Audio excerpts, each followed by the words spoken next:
स्वामी समर्थ सगळ्यांना। तर आजची आपली रेसिपी आहे पारंपरिक पद्धतीचा मसाले भात। चला तर मग सुरू करू। आता इथं घेतली मी गोबी, कांदा, बटाटा, टोमॅटो, हिरवी मिरची, लसूण, मटकी आणि भिजवलेला वाटाणा आणि खडे मसाले आणि सुके मसाले। सगळ्यात पहिले कुकर मध्ये तेल घेतले। तेल हलकसं गरम झाल्यावरती त्यामध्ये खडे मसाले घातले। खडे मसाले झाल्यावरती जिरं, मोहरी आणि मग नंतर कांदा घातला।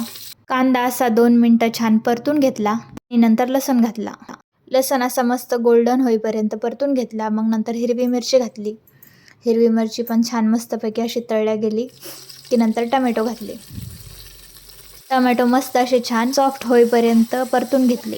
टोमॅटो झाल्यावरती मग नंतर गोबी घातली आणि गोबी पण छान मस्त अशी परतून घेतली। व्हेजिटेबल्स घालत असताना नेहमी परतूनच घालायचा, जेणेकरून आपल्या मसाले भाताला फ्लेवर छान येतो। आता हे मी सुके मसाले घेतले। मी तुमच्या आवडीनुसार सुके मसाले घेऊ शकता। मसाले छान असे 1-2 मिनिटं परतून घ्यायचे, जेणेकरून मसाल्याला कच्चा पण राहत नाही। आणि ही मी मटकी आणि वाटाणा घेतलाय तळलेला।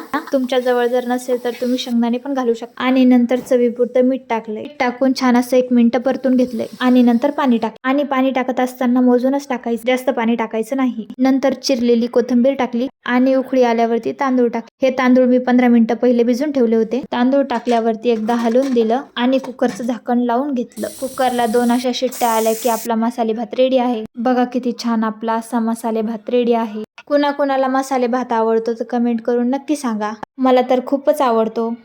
चला तर मग कोण कोण खाणार? माझी काता तर बसली बाबा खायला।